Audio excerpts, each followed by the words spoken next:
Hey,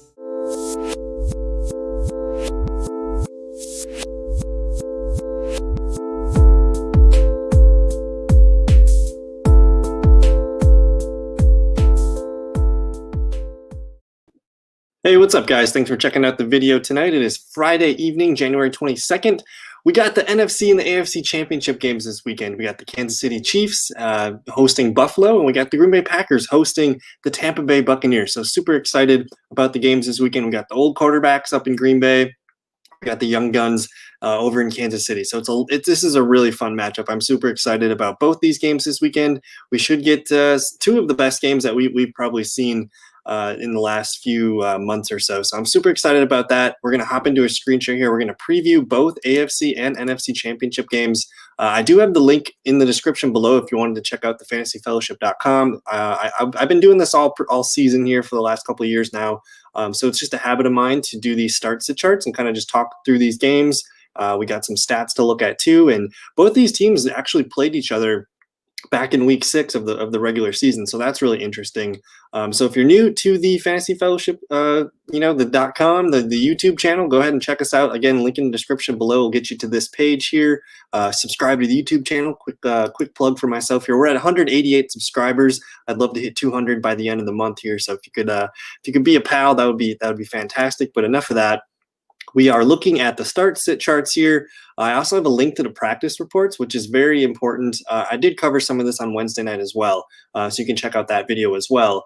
But anyways, we're going to go with the first game here. It's at Sunday, 2:05 p.m. Central Time. I still think let's check out the implied point total real quick here. I use Bovada, just a real quick, easy way to get it. But they moved it up to 52, so I'll update that. Packers are favored by 3.5 here, so I can go ahead and change that. I did have it was -4 and 51 earlier in the week, so a slight boost here. As far as practice reports, there are a few things that we're going to want to monitor real quick. We'll start with the home team, Green Bay. Real quick here, everyone's limited that I saw. This is interesting, but this one is a big deal. Kevin King popped up with did not practice with his back. I don't know if that's just holding him out or if something happened on Thursday or what. So we're going to be curious about this. He didn't play in that first game back in week 6 like I was talking about.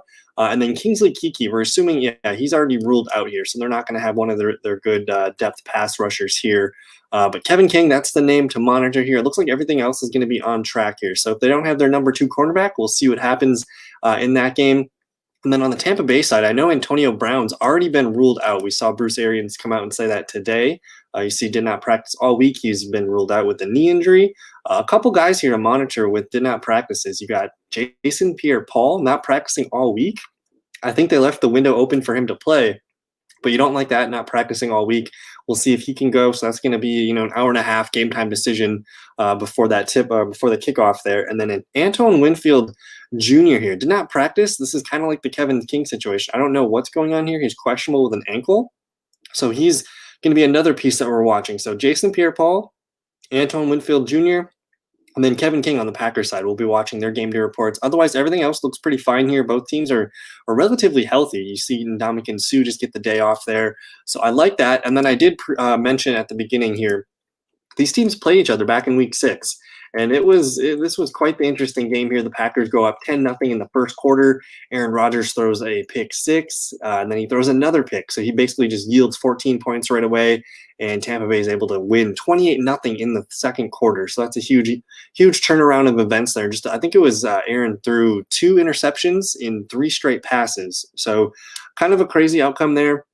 Just looking at the box score real quick, though, the Buccaneers didn't really do much. Like Tom Brady, only 17 of 27, 166 yards and 2 touchdowns, but no mistakes, and he wasn't sacked. So they were on track, and they ran the ball pretty efficiently with Ronald Jones in the second half. 158 total yards on the ground, 2 touchdowns. Again, the Packers, there's that one, 2 series in a row where the interception happens, and then another one for a pick 6. Rodgers just yields 14 points right away, and that just shifts everything. He was sacked 4 times. Even Tim Boyle was sacked once. So an awful day for the passing game here. The Packers, the numbers don't look terrible. Aaron Jones got stuffed 10 for 15, but he gets a touchdown. But they actually had some success on the ground with Jamal Williams and A.J. Dillon. Both guys running pretty decent here, over 5 yards per carry. So you like that. 21 of 94 in a touchdown. That doesn't look terrible. So we'll see if Green Bay can establish the run here. But the interesting pieces were the receiving guys here. Rob Gronkowski, 5 for 78 in a touchdown. Godwin only 5 for 48. That's a floor game for him. But Mike Evans was held to just 1 for 10. Again, Kevin King was out in this one as well. So I think he got most of the Jair Alexander treatment. And this one, I would assume similar outcome this Sunday as well. Tyler Johnson also caught the touchdown. That's important because Antonio Brown wasn't playing in this game. So essentially, Scott Miller and Tyler Johnson, they're going to see, split snaps there against Green Bay. And then this was Adams on the Green Bay side. This was Devontae's first game back from his hamstring injury. Valdez-Scantling only threw for 32. Alan Lazard didn't play in this one, so I really don't know how much there is to take away from this game. It's kind of like Tampa Bay. They got housed by New Orleans at home in that game. Basically didn't mean anything last weekend. So I think this one's going to be a little bit more level field, and basically it's going to come down to these turnovers and whoever gets sacked. So I think both offensive lines are playing really good football right now. So that's interesting there.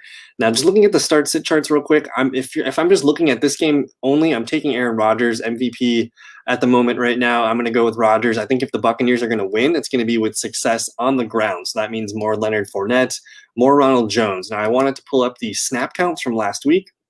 Tampa Bay, let's see here. Leonard Fournette did get 49 snaps, about 68%. Ronald Jones, remember, he missed the wild card weekend game. Only 21 snaps, 29%. I would expect that to kind of get a little bit more closer to a 50-50 split this week now that Jones is healthier and he's practicing. So we'll be interested in that. But in that game last week, you see, let me get up to it here. You see Leonard Fournette, 17 carries, 63 yards. Ronald Jones did get 13 for 62, so a little bit more efficient with Rojo. The targets were heavy for Fournette, though. Six targets, 5 for 44, and a touchdown. Just 1 target, no catches for Ronald Jones. So Leonard Fournette's going to be the guy for PPR purposes, but Ronald Jones, if there's going to be a big play to be had in the running game, it's going to be his to make. We'll see what happens at the goal line when they get there. But I like both Fournette for PPR. He's the PPR back, and Jones is going to be kind of the banger with the big play potential there. But I still think I'm like Aaron Jones, even though it's a tough matchup, they're going to make sure he gets his touches. So I'm going to probably rank these guys. Aaron Jones, give me Ronald Jones, and then give me Leonard Fournette. If you're playing PPR, I think Leonard Fournette can be an RB2 flex. And then Devontae Adams here, Mike Evans, Chris Godwin. Of course, it's going to be Adams, the number 1 receiving option here. I'm nervous about Mike Evans. I might flip Godwin over Evans. So I think my rankings are going to be Adams, Godwin, and then Evans. The tight ends are pretty split. We did see Gronkowski have a pretty good day against the Packers back in week 6, 5 for 78 and a touchdown. Robert Tonyan didn't really do much in that game, but he, at the moment, he still wasn't, he had the big game against Atlanta, the 3-touchdown game, but he hasn't really developed consistency. But now he's kind of rolling. We'll see if he can sneak into the end zone. I might lean towards Gronkowski, though, over Tonyan in this one, just because targets and output. Lazard's an interesting flex, MVS. These guys are just flex plays, maybe even Scott Miller. With Antonio Brown missing.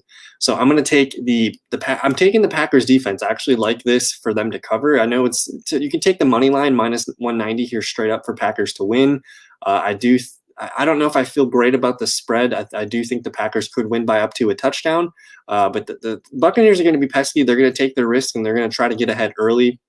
But yeah, minus 190, I think that's probably the safe bet. So I'm going to take the Packers defense here. I'm going to take the Packers kicker. Again, he's been kicking in those conditions for how long now, and I think Ryan Suckup on the other side.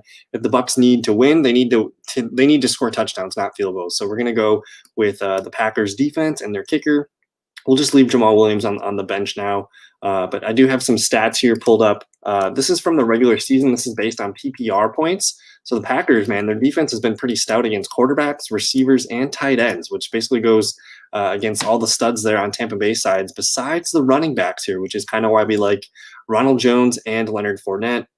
On the Bucs side here, they do allow wide receiver and tight end yards. So that's kind of something to keep an eye on. That's, like the strength of the Packers offense right now with Devontae Adams, Robert Tonyan. We'll throw Alan Lazard, MVS in there. Now they're very stingy against the run. 7th best here, under 21 fantasy points, and then they're average against the quarterback here. So again, I think I'm rolling with the Packers. I'm not. I live in Milwaukee. I'm not. I'm trying not to be biased. Like I do have. I have a big Buccaneer fan within me as well. But we're going to go with the Packers. Aaron Rodgers is hot at home. And man, that offense has been pretty fun. So I think the difference in this game is going to be the running backs. I think Aaron Jones, he needs to make some plays in the passing game. He needs to, basically just need to keep that defense honest. You need to at least threat that you can run the ball.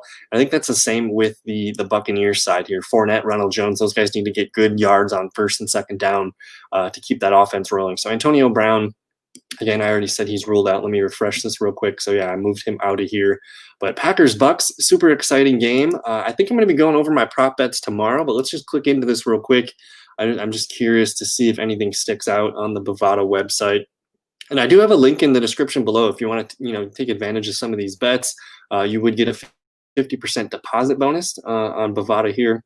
And I'm just kind of taking a look down here to see where some of these player prop bets are. See if anything sticks out. So anytime touchdown score, there's a good chance Davante Adams is going to score. It's minus 185, so not the best returns. You throw $20 at that, you're going to win $10 back. So it's kind of a 50-50 bet or 50% bet. Aaron Jones is a good bet. He did score against these guys earlier in week 16, so $20 will win you $14.82. Leonard Fournette, Ronald Jones. Those two guys are probably my favorites to score on the Tampa Bay side. I'd almost rather take one of those two backs to score over Evans at plus 125, over Godwin at plus 145, but Fournette plus 135, and Ronald Jones here plus 180. So, man, a $20 bet on Rojo would yield you at $36. So I like that quite a bit. Rodgers rushing touchdown, maybe there's an MVS boomer in there. Allen Lazard plus 210, kind of interesting. The tight ends over here, Gronkowski plus 220. And where's Robert Tonyan plus 140? So they kind of like him quite a bit there. But Davante Adams is, I think, the one safe play for touchdown bets. If you're feeling really risky, Mercedes Lewis for plus 650.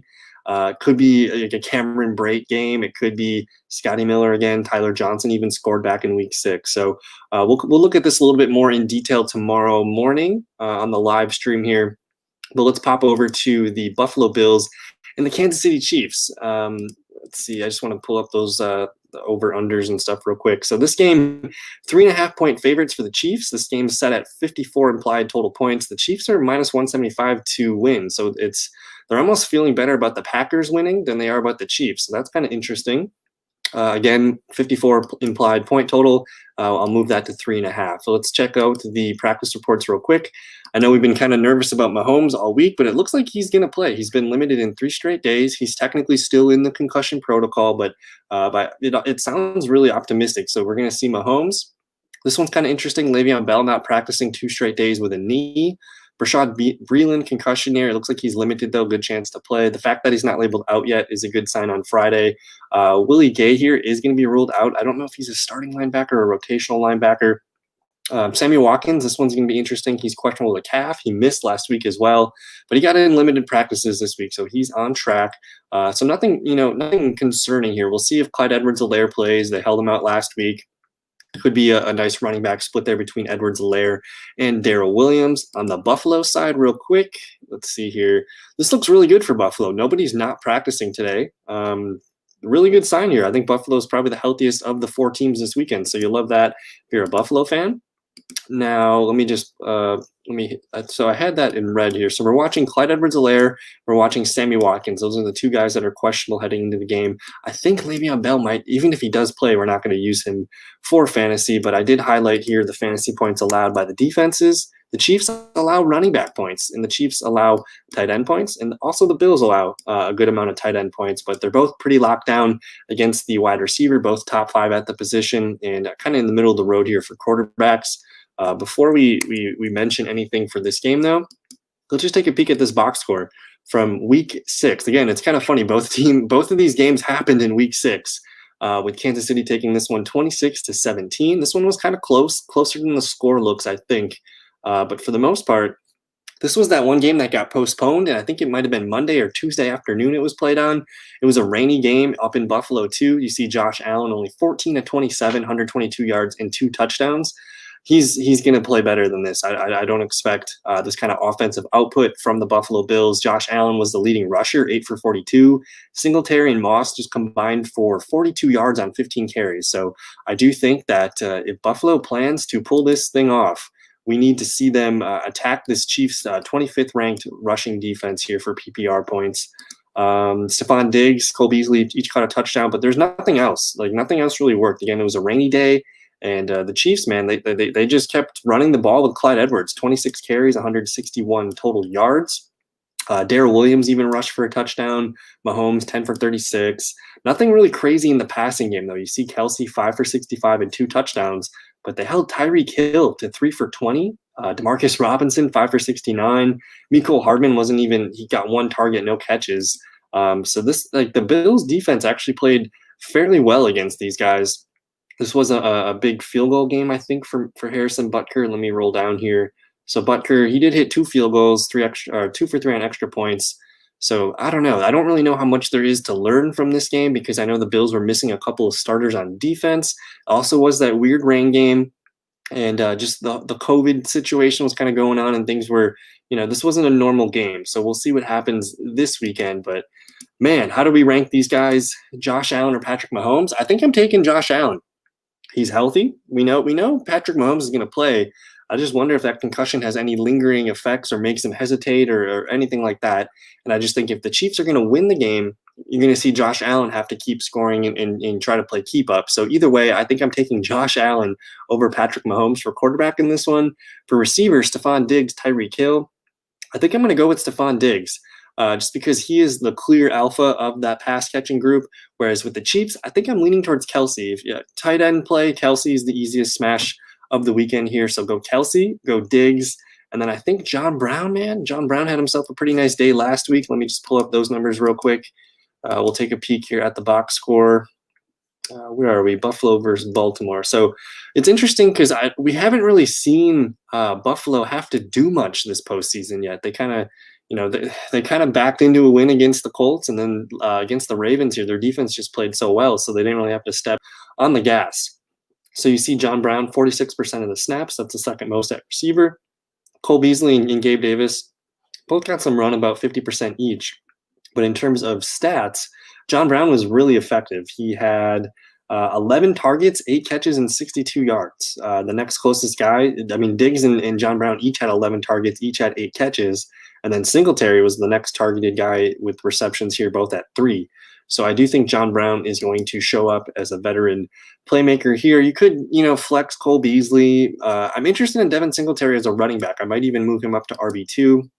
And then again, if Clyde Edwards plays, I still think I like Darrell Williams. He's a tough back. He's a veteran back. He's been in that system for a few years now. So I think I like Darrell Williams even if Clyde Edwards plays.